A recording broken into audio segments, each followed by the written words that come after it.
24 KZ арнасының эфирінде әлеует бағдарламасы, студияда Раухан Тоғымбаева, армысыздар.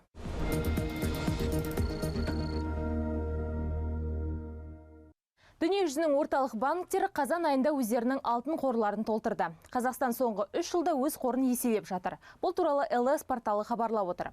Бүкіл әлемдік кеңсенің есебіне сүйенсек, ұлттық банктың қоры үстіміздегі айда 210,2 тоннаға жетіп, елдің халықаралық резервтерінің 26,1%-ын құрады. Салыстырмалы түрде алсақ, қаңтар айының соңында алтын қоры 25,7% немесе 191,8 тонна болатын. Бағалы металдың қоры бойынша еліміз 100 мемлекет ішінде 23-ші орында. Ресей болса 7-ші орынға тұрақтаған. Оның қоржынында 1317 тонна алтын бар, немесе халықаралық резервтерінен есептегенде 13,1%. Қытайдың алтын қоры Ресейден асып түсті. 1693 тонна, немесе халықаралық резервтерінен есептегенде 1,6%.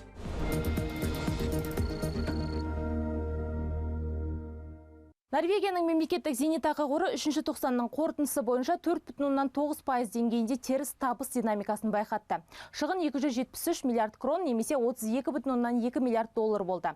Екінші тоқсанда қор 8,6 миллиард долларын жоғалтты. Айта кетейік, бұл әлемдегі ең ірі ұлттық әл-ауқат қоры саналады. Норвегияның мемлекеттік зейнетақы қоры бүкіл әлемнің акциялар нарығының 1,3, Еуропа нарығының 2,5% акциясына ие. 2015 жылдың 3-ші тоқсанының көрсеткіштері жалпы қордың 19 жылдық жұмысы барысында тіркелген ең нашары болып отыр. Норвегия орталық банкінің төрағасы Ингве Слингстад орын алған жағдайды Қытайдың қор нарығымен байланыстыруда. Әлемдік экономика қарқынының бәсеңдеуі мен қор нарықтарындағы әлсіз көрсеткіштер, оның ішінде Қытайдың акциялар нарығындағы жағдай біздің құнды қағаз салымдарымызға кері әсер етті. Өткен тоқсанда тіркелген әлсіз көрсеткіштер облигацияларға байланысты болды.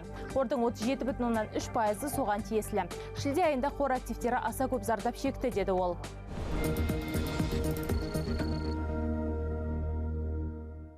Ал Deutsche Банкінің 3-ші тоқсандағы таза шығыны 6 миллиард еуроны құрады. Осылайша банк 10 елдегі жұмысын тоқтатып, 9000 жұмыс орнын қысқартпақ.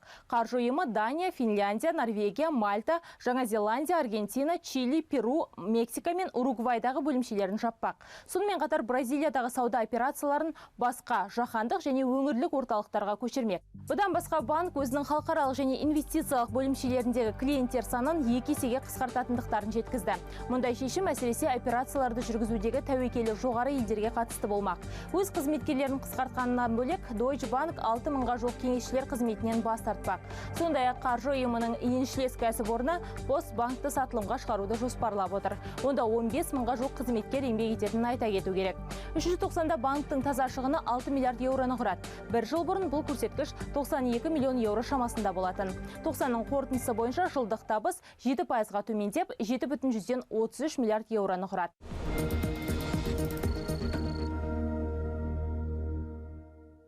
Үшінші тоқсанда Samsung кірісі өткен жылдың дәл осы кезеңімен салыстырғанда 29,3%-ға артып, 5 триллион 460 миллиард вонға жетті. Бұл шамамен 4 миллиард 800 миллион доллар. Компания табысы 8,9%-ға өскен.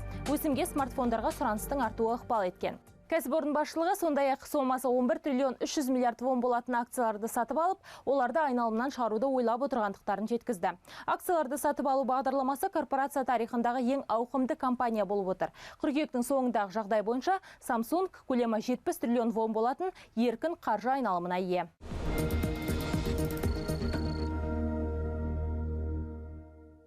Volkswagen алғашқы 15 жылда 90-дық шығынға ұшырап отыр. Концерн шілде қыркүйекті шамамен 3 миллиард 480 миллион еуро көлеміндегі операциялық шығынмен жапты.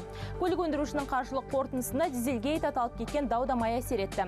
Соның кесірінен немістің концерні көлік өндіруші көшбасшы тағынан түсіп қалды.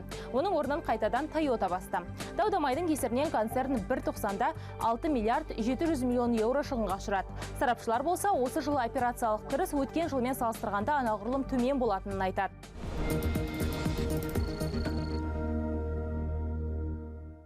Бүгінге менде бар мәлімет осы. Бағдарламаның электронды нұсқасын 24 KZ сайтынан көре аласыздар. Эфирде келесі көріскенше аман, сау болыңыздар.